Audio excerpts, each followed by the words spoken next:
Franz Boas in the 1900s, and his famous disciple student Margaret Mead. And they argued against ethnocentrism. Boas, and remember, ethnocentrism is like racism, except you're using your ethnicity or your learned cultural behavior to evaluate and judge others instead of the pigment of their skin. Okay, so he opposes ethnocentrism, and he claimed evolutionists made up progressive stages of development rather than objectively observing them. He advocated for field work rather than armchair theorizing. A relativistic approach requires a suspended sense of judgment, which allows for more objectivity. Try to eliminate presuppositions and prejudice. So what was happening in England and Europe with the early anthropology departments was people would come up with these ingenious ideas about how humans were, where they came from, why different people were at different stages of development. And then they would go out in the world and look for tribal or indigenous groups that would match their presuppositions that they came up in their offices at Oxford or wherever. And Franz Boas is saying, no, that is not how you do science. You don't start with the conclusions, you start with observation. So he's the one that really pushed for this idea of field work.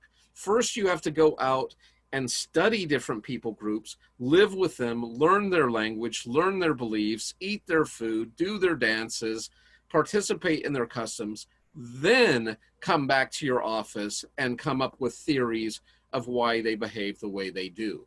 So he's trying to bring the scientific method of observation into the realm, because anthropology is what's considered a social science, where we're actually using scientific techniques and methods, but we're studying human beings, human culture, human society.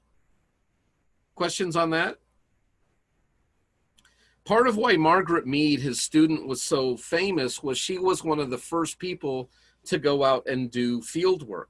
So if you can imagine this woman in like turn of the century dress, it's like the Victorian era, I'm assuming, and she's there in Tahiti in her long dress, her lace, Victorian lace collars, her big hat, her white gloves, but she's living in huts with these bare-chested island women, eating their food, learning their language, learning about their hopes, dreams, and fears, and then writing about them. And I don't know that people had done that before, at least not intentionally, systematically. And so she was really trying to observe, to check her own biases and presuppositions, and to, as objectively as possible, write about the people she was studying. Now, by our 21st century standards and sensibilities, we'd probably be quite horrified by some of Margaret Mead's observations and techniques. And there have been a lot of critiques about her and her own bias and prejudice and Eurocentrism. But I mean, she was an early pioneer in this type of fieldwork exploration. Questions on any of that?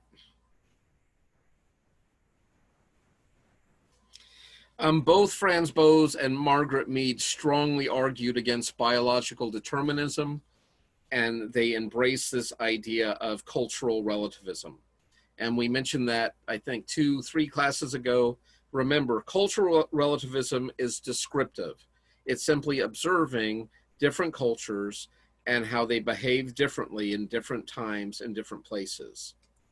Later, when people saw all these cultural relativism reports and ethnographies, and that's the writings about these culture groups, ethicists came up with ethical relativism, which says, when in Papua New Guinea, do as the Papua New Guineans. When in Southern California, do as the Southern Californians. When in Rome, do as the Romans. And so that's prescriptive. It's telling you how you ought to behave. Cultural relativism, and the way the authors have tried to write the book, is simply descriptive.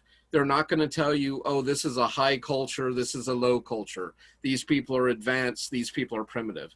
They're not going to be doing any of that, at least I don't recall seeing that in the book.